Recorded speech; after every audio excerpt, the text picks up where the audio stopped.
दिनांक 11 जूनला राष्ट्रवादी काँग्रेस पार्टीचा वर्धापन दिन त्या ठिकाणी साजरा करण्यात येणार आहे. मुंबईतील षण्मुखानंद हॉलमध्ये हा कार्यक्रम होणार. या कार्यक्रमासाठी मेहकर तालुक्यातनं आम्ही एक 10-20 जे कार्यकर्ते ते या कार्यक्रमाला जाणार आहोत. शक्य झालं तर आमच्या काही भावना ह्या पक्षाच्या राष्ट्रीय अध्यक्षा सुनेत्राताई, त्याचबरोबर प्रांताध्यक्ष सुनीलजी तटकरे साहेब आणि इतर लोकांपर्यंत पोहोचण्याचा प्रयत्न त्या ठिकाणी आम्ही करणार आहे.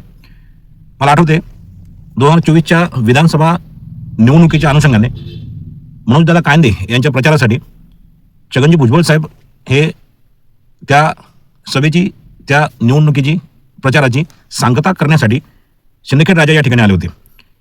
आदरणीय छगनजी भुजबळ साहेब यांच्याबद्दल माझ्या मनामध्ये अनेक वर्षापूर्वीपासून एक आदर आहे.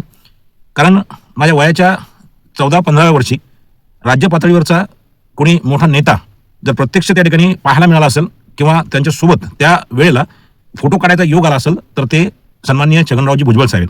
कारण शिवसेनेमध्ये असताना शिवसेनेच्या वाढीसाठी, शिवसेनेच्या सगळ्या प्रसारासाठी छगनजी भुजबळ साहेब हे मेहकर या ठिकाणी आले होते आणि योगायोगाने माझ्या वडिलांच्या सोबत त्यावेळेला मेहकरला जाऊन छगनरावजी भुजबळ साहेब यांना मी प्रत्यक्ष त्या ठिकाणी पाहिलेलं आहे. एक राष्ट्रीय पातळीवर ओबीसींचं नेतृत्व करणारी शक्ती असलेला नेता, क्षमता असलेला नेता, या दृष्टीनं संपूर्ण महाराष्ट्र भुजबळ साहेबांकडे त्या ठिकाणी पाहत आहे. मनोज कांदे साहेब यांच्या प्रचारार्थ जी शेवटची सभा झाली, अवघ्या 9 मिनिटाच्या भाषणामध्ये भुजबळ साहेबांनी त्या ठिकाणी विजयाच्या उंबरठ्यावर असणारी मनोज कांदे साहेब यांची जी जागा आहे ती जागा विजयाच्या पार नेऊन घातली. म्हणजे त्यावेळेला मला एक अनुभूती झाली की एक नेता, ज्या नेत्याचा पडगा हा समाज मनावर त्या ठिकाणी किती प्रभावीपणे असू शकतो किंवा एखाद्या नेत्याचा प्रभाव हा त्याच्या अनुयायावर आणि संपूर्ण समाजावर त्या ठिकाणी कसा असू शकतो की एका 9 मिनिटाच्या भाषणामध्ये भुजबळ साहेबांनी त्या ठिकाणचं वातावरण अक्षरशः बदलून मनोज कांदे यांचा विजय त्या सभेतच त्या ठिकाणी निश्चित केला होता. वास्तविकता त्या दिवशी राज्याचे तत्कालीन मुख्यमंत्री एकनाथरावजी शिंदे हे सुद्धा देऊळगाव राजा या ठिकाणी होते. त्याचबरोबर बीजेपीच्या मोठ्या नेत्या माननीय मुंडे मॅडम ह्या सुद्धा दुसऱ्या बीडच्या सभेमध्ये होत्या. म्हणजे एवढे दिग्गज नेते त्या दिवशी त्या मतदारसंघात असताना सुद्धा केवळ भुजबळ साहेबांचं भाषण ऐकून मनोज कांदे यांना निवडून आणण्याचा निर्धार हा त्या सिंदखेड राजा मतदारसंघाच्या मतदारांनी त्या ठिकाणी केला होता. भुजबळ साहेबांचा या माझ्या व्हिडिओमध्ये उल्लेख करण्याचा अनुषंग असा आहे की मागील 2 वेळा भुजबळ साहेबांनी राज्यसभेवर जाण्याची जी काही इच्छा व्यक्त केली होती ती तिसऱ्यांदा यावेळेला इच्छा व्यक्त केली होती. जर त्या ठिकाणी पक्षातील सुनेत्राताई असो, जय पवार, पार्थ पवार असो किंवा पवार फॅमिलीतील जे काही इतर सदस्य आहेत यांना त्या ठिकाणी पदाचा लाभ मिळतो. त्याचबरोबर तटकरे साहेब स्वतः प्रांताध्यक्ष आहेत, आदितीताई ज्या आहेत त्या ठिकाणी राज्यामध्ये महिला व बालकल्याण मंत्री आहेत आणि विधान परिषदेची उमेदवारी ही अनिकेत तटकरे यांना दिली जाते. याचा अर्थ असा आहे की ज्या लोकांचं योगदान पक्षासाठी आहे अशा लोकांना त्या ठिकाणी एकापेक्षा अनेक पदं देण्याची प्रथा ही राष्ट्रवादी काँग्रेस पार्टीमध्ये आहे. तोच न्याय भुजबळ साहेबांच्या बाबतीतही केला असता तर काही वावगं ठरलं नसतं. भुजबळ साहेबांना यापूर्वी सुद्धा मंत्रिमंडळातनं वगळून मंत्रिमंडळाच्या बाहेर ठेवण्यात आलं होतं.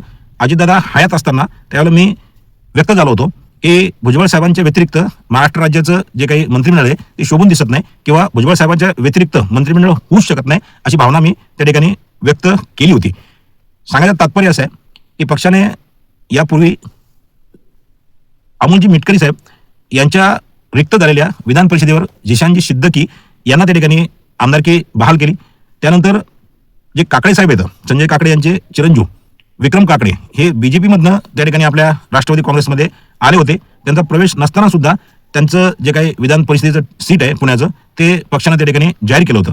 असो, राष्ट्रवादी काँग्रेस पार्टीमध्ये काम करणारा प्रत्येक कार्यकर्ता हा अजितदादांप्रती अतिशय भावनिक आहे.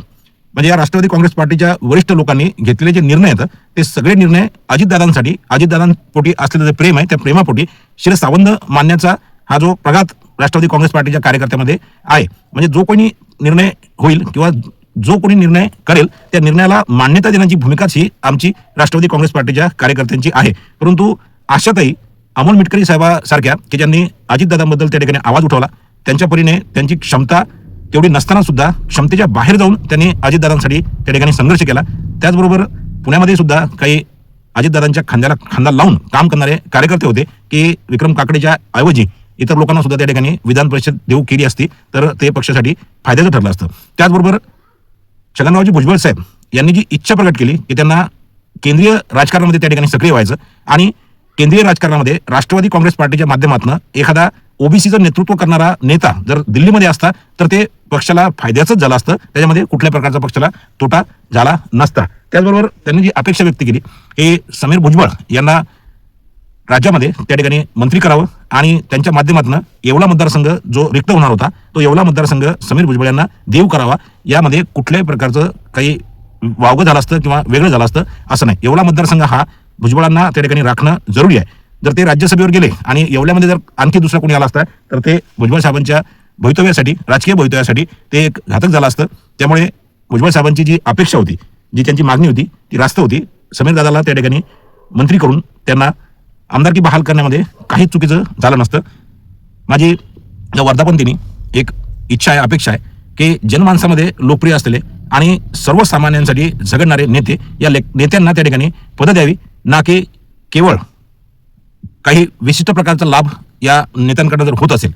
सांगायचं तात्पर्य असं आहे की राजेंद्र जैन नावाच्या व्यक्तीला जी राज्यसभेची उमेदवारी त्या ठिकाणी दिली भुजबळ साहेबांना डावलून, राजेंद्र जैन यांच्या रूपाने राष्ट्रवादी काँग्रेस पार्टीसाठी काय कार्य असं झालेलं आहे किंवा विदर्भामध्ये या राज्यसभेच्या उमेदवारीमुळे किंवा राजेंद्र जैन यांना दिलेल्या उमेदवारीमुळे पक्षाचा विदर्भामध्ये असा काय फायदा होणार आहे हा एक संशोधनाचा विषय.